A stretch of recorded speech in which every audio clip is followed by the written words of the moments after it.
I survived the deadly alien queen's venom after she bit me. Now I must mate with her.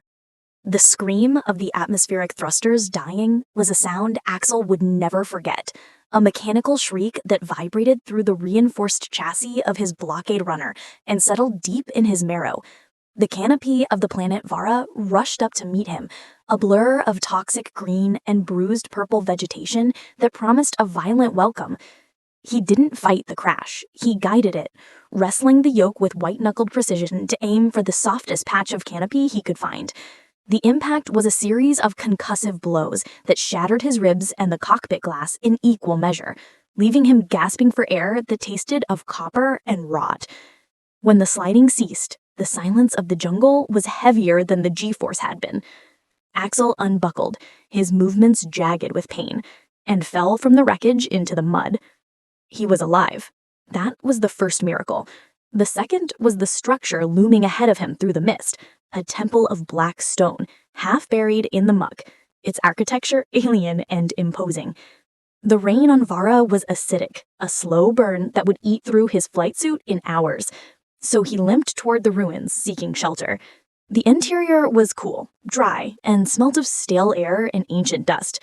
In the center of the main chamber lay a sarcophagus, intricately carved with warnings he couldn't read, and didn't care to. He was a scavenger by trade, and a survivor by necessity. If there was tech inside he could use to signal for help, he was taking it. He leveraged his pry bar under the lid, gritting his teeth against the agony in his chest, and shoved. The seal broke with a hiss of escaping gas that smelled sweet, cloying, and dangerous. Inside, the occupant wasn't a skeleton or a pile of dust. It was a woman, or something terrifyingly close to one. She was 7 feet of violet skin and lethal grace, her form wrapped in a stasis field that shimmered like oil on water. Before Axel could even process the sight of her, her eyes snapped open, vertical slits of glowing amber that locked onto him with the hunger of a starving predator.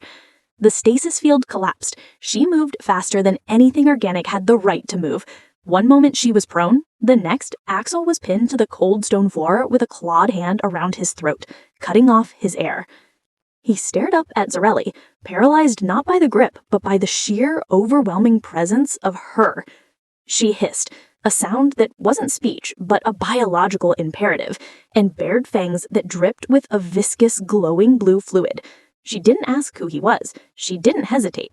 She buried her fangs into the junction of his neck and shoulder. The pain was absolute, a white-hot spike that drove through his nervous system, paralyzing his motor functions instantly. He felt the venom pump into him, thick and heavy, and he knew, with the detached clarity of the dying, that this was the end. But the darkness didn't come. The venom hit his bloodstream, and instead of stopping his heart, it kick-started it. His vision, which had grayed out, snapped back into focus with terrifying clarity. He could hear the hum of the biolights on the walls, the drip of water 3 rooms away, the rapid, thundering beat of Zorali's tool hearts against his chest. The paralysis shattered. A roar tore itself from his throat, primal and defiant, as he shoved the 7-foot alien queen off him. She flew back, crashing into the sarcophagus, her eyes whitening in a shock that mirrored his own. Axel scrambled back, his hand going to the pulse laser at his hip, but he didn't draw it. His body felt like it was vibrating, his muscles dense and coiled with energy he had never possessed before. The pain in his ribs was gone, replaced by a burning heat that centered on the bite mark. Zorali rose slowly, her predatory stance shifting to one of wary confusion. She sniffed the air, her bioluminescent markings pulsing a soft, inquisitive blue. "You live," she said, her voice a low thrum that resonated in his chest. "The royal jelly, it did not liquefy you." "Sorry to disappoint," Axel rasped, his voice sounding deeper to his own ears. "You bit me. Why do I feel like I just drank a gallon of stimcaf and rocket fuel?" "You should be a drone," she stated, taking a step closer, her amber eyes scanning him as if he were a puzzle she intended to solve. "My venom strips the mind, leaving only obedience and muscle. But your mind is chaos. It rejects the order." She reached out, a clawed finger tracing the air near his cheek, and Axel felt a jolt of arousal so potent it nearly buckled his knees. The venom wasn't just a stimulant, it was a connection. He could feel her confusion, her hunger, and a deep buried fear. "I'm human. Axel managed to say, fighting the urge to lean into her touch. "You smell of starlight and iron, and now you smell of me." The bioluminescence on her skin flared brighter, shifting from blue to a deep inviting violet. "You have absorbed the essence of a queen. By the laws of the Krel, you are either a threat to be ended or a mate to be claimed." The air in the temple shifted, heavy with a tension that was no longer purely martial. Axel kept his hand near his weapon, but his heart hammered a rhythm that had nothing to do with fear. "I prefer option 3. I walk out of here and we pretend this never happened." Zorali laughed, a dark, rich sound. "There is no option 3. My sister Zorali waits for my death signature. When I awoke, I triggered the silent alarm. Her hunters are already en route." She stepped into his personal space, towering over him, radiating heat. "You carry my venom, human. If I die, the chemical bond will stop your heart. We survive together, or we perish together." Before Axel could argue the fairness of biological extortion, a screech echoed from outside the temple, mechanical, screeching, and getting closer. Zorali's expression hardened, the violet lights on her skin turning a sharp, warning crimson. "Hunter drones," she hissed. "We must move." They ran into the jungle, the acidic rain sizzling against the canopy above. Axel expected to lag behind, but his legs pumped with effortless power, keeping pace with the queen's long strides. The venom was rewriting his physiology in real time, knitting bone and enhancing fiber. He felt invincible, a dangerous illusion he knew he had to check. Zorali moved through the foliage like smoke, silent and deadly, but the drones were tracking her heat signature. "They are closing," she said, glancing back. "I am weak from stasis. I cannot fight a full squadron." "Then we don't fight," Axel said, spotting a mud bank near a thermal vent. He grabbed her arm, pulling her toward the sludge. Zorali recoiled, looking at the mud with regal disdain. "I am a high queen of the Krel. I do not wallow in filth." "You're a dead queen if you don't," Axel countered, his voice rough. "The mud masks the thermal signature, trust me." He didn't wait for permission. He shoved her down into the bank and began plastering the cool, thick mud over her violet skin. She stiffened, a growl building in her throat, but she didn't strike him. The physical contact sent shockwaves through him, the venom reacting to her proximity by flooding him with endorphins. They laid together in the mud. Axel pressed over her to shield her larger frame as the drones buzzed overhead. The machines paused, scanning, their red lasers cutting through the mist inches from their heads. Axel felt Zorali's hearts beating against his own, a syncopated rhythm that seemed to align the longer they touched. She smelled of rain and exotic spices, intoxicating even through the mud. When the drones finally moved on, neither moved away immediately. "You command me," Zorali whispered, her amber eyes searching his face, the mud cracking on her cheek. "No male has ever commanded me." "I'm not commanding," Axel breathless. "I'm strategizing. There's a difference." She hummed, a vibration that went straight to his groin. "Perhaps, but you are resourceful. I find this acceptable." Night fell on Vara, bringing with it a drop in temperature that turned the humidity into a freezing fog. They found shelter in the hollow of a massive petrified tree root. Axel was shaking, the venom beaver spiking as his body fought to metabolize the alien proteins. He curled in on himself, gritting his teeth to keep from crying out. Zorali watched him, her predatory gaze softening into something unreadable. She moved closer, pulling him into her arms. Her body heat was significantly higher than a human's, a furnace against his shivering skin. She murmured, "The change is difficult. Your biology is at war with itself. It needs a stabilizer." "I don't have a medkit," he stammered. "You do not need medicine. You need the source." She tilted his head back, exposing his neck where the bite wound still pulsed with a golden light. She leaned down, not to bite, but to lick the wound. Her tongue was rough, electric against his skin. The sensation was explosive, a rush of pure pleasure that washed away the pain instantly. Axel gasped, arching into her, his hands gripping her waist.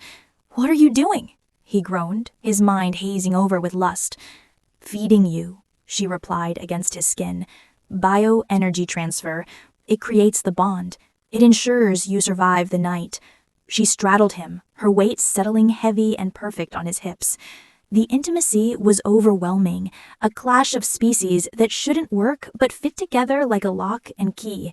They didn't have sex, not yet, but the act of her sharing her energy, of her skin pressing against his, was more intimate than anything Axel had ever known. He fell asleep wrapped in her limbs, the monster in the dark becoming his only anchor. Morning brought clarity and a destination. Axel's modifications had settled. He could see the heat signatures of small animals in the brush and hear the distant hum of a generator miles away. "There's a comms outpost," he told Xariel. "North-northeast. Old tack, but I can make it talk." They moved with a new synergy, Xariel clearing the path of vegetation, Axel checking for traps. When they reached the outpost, it was a rusted shell, but the console still had power. Axel jacked in, his fingers flying over the keys. He wasn't just bypassing firewalls, he was seeing the code, the venom enhancing his cognitive processing speeds. He found the distressed beacon, but he also found something else, a transmission log from Zorali. He played it. The usurper's voice was cold, triumphant. "The exile is complete. Xariel has been injected with the modified strain. Any biological entity she attempts to enthrall will suffer immediate liquefaction. She is isolated. She is powerless." The silence in the outpost was deafening. Axel turned to look at Xariel. She looked horrified. I tried to kill you. I didn't know. The bite, it should have dissolved you." "But it didn't," Axel said, the realization dawning on him. He looked at his hands, watching the faint golden lattice of veins under his skin. "My DNA, it didn't just survive, it adapted. It ate the modification and asked for seconds." Xariel stared at him with a look of awe that was terrifying in its intensity. "The prophecy of the void blood, a species born of chaos, immune to the order of the Krel. You are not just a survivor, Axel. You are the universal key. Zorali fears you more than she fears me." She stepped forward, grabbing his face in her hands. "With you, I can reclaim the throne. Your blood neutralizes her psychic command. You are the shield I need." "And what do I get?" Axel asked, his voice steady despite the racing of his heart. "You get the galaxy," she promised, her eyes blazing. "And you get me, as consort, as king." "I don't want to be a king, and I don't want a queen who looks down on me. We do this as partners. Equals." Xariel looked at him, really looked at him, seeing the defiance that had saved his life. A smile curled her lips, sharp and predatory and undeniably affectionate. "Partners," she agreed. "Seal the pact." This time, when they kissed, it wasn't for survival, it was a claiming. Her mouth was hot, tasting of nectar and danger. Axel gripped her hips, pulling her flush against him, feeling the hard ridges of her carapace and the softness of the skin beneath. The bond flared between them, a golden psychic link that let him feel her desire mirroring his own. It was raw, intense, and absolutely terrifying. They took each other against the console of the derelict outpost, a frantic, desperate coupling that solidified the mutation in his blood and bound their lifelines irrevocably. The ascent to Zorali's fortress was a vertical nightmare of sheer cliffs and patrol sweeps. Axel climbed with unnatural speed, his fingers finding holds in the rock that no human should have been able to use. Xariel climbed beside him, her claws sinking into the stone. They reached the perimeter wall just as a patrol of Vexera, the elite guard, rounded the corner. These were 4 armed warriors in bioarmor, intimidating to behold. "Stay back," Xariel began, but Axel was already moving. He didn't fight like a Krel, with witcherol and grace. He fought like a human cornered in a bar fight. He used a flashbang grenade from his belt to blind them, then closed the distance with a wrench he'd salvaged from the ship. He didn't aim for the armor, he aimed at the joints. He moved like a blur, ducking under plasma fire and using the Vexera's own weight against them. Within seconds, 3 were down, their suits leaking hydraulic fluid. Xariel finished the 4th with a single, elegant strike to the neck. She looked at the carnage, then at Axel, who was wiping grease from his lip. "You fight without honor," she noted, sounding delighted. "Honor gets you killed," Axel shrugged. "Winning gets you home." They breached the fortress's ventilation shafts, crawling through the bowels of the enemy's stronghold. The bond allowed them to communicate without words. Axel knew when she sensed a guard, and she knew when he found a security loop to bypass. They were a single organism with 2 heads, moving with lethal efficiency. They dropped into the main corridor leading to the throne room, but a blast door slammed shut between them, separating them. "Axel!" Xariel's voice screamed in her mind. "I go!" he shouted back through the bond and the metal. "I'll handle the welcome party." He turned to face the heavy assault unit thundering down the hall, a massive tank-like drone with rotary cannons.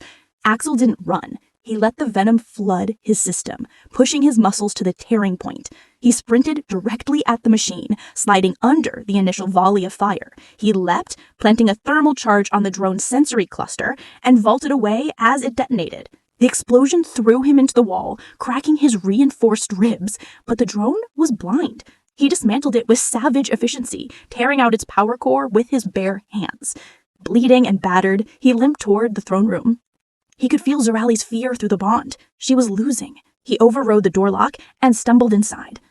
Zorali stood over Xariel, a towering figure of black chitin and malice. She was using the royal voice, a sonic frequency that paralyzed Krel biology. Xariel was on her knees, unable to move, her eyes wide with agony. Pathetic. You bring a soft-skinned pet to fight a queen. He didn't pause for a witty retort. He charged. Zorali turned her voice on him, unleashing a psychic scream that would have liquefied the brain of any other species. Axel felt it as a headache, annoying but ignorable. His human brain, chaotic and stubborn, simply refused to shut down. "Shut up!" Axel roared, slamming into Zorali with the force of a battering ram. The impact knocked Zorali back, breaking her concentration. Xariel gasped, the paralysis fading. Zorali shrieked in rage and swiped at Axel with her scythe-like arm. It was a killing blow, meant to bisect him. Axel took it. He caught the blade with his shoulder, the dense muscle and bone checking the blow that would have sliced through steel. He screamed in pain, but he didn't let go. He locked his arm around her limb, pinning her in place. "Now, Xariel!" Xariel lunged, her own claws glowing with lethal energy. She drove her hand through Zorali's chest, ripping out the primary heart. The usurper fell, dead before she hit the ground. The silence that followed was absolute. The hive mind of the fortress shifted instantly, the drones outside ceasing their attack as they registered the new alpha. Xariel didn't care about the drones. She was on her knees, beside Axel, her hands hovering over his ruined shoulder. Tears, glowing like liquid starlight, ran down her face. "You fool! You took the blow!" "Partners," Axel wheezed, grinning through blood-stained teeth. "That's the deal." She leaned down, kissing him deeply, her tongue working over his wounds, coating them in the healing enzyme of the royal jelly. He could feel the flesh knitting together, the pain receding into a dull throb. She pulled back, her forehead resting against his. "My king," she whispered, the title heavy with reverence and possession. Axel looked past her, out into the viewport where the stars of the sector burned bright. He was a long way from home, bonded to an alien warlord, and technically royalty of a species that ate people. It was a mess, but as he looked into Zorali's adoring, dangerous eyes, he knew he wouldn't trade it for anything. "Long live the queen," he replied, and pulled her down for another kiss.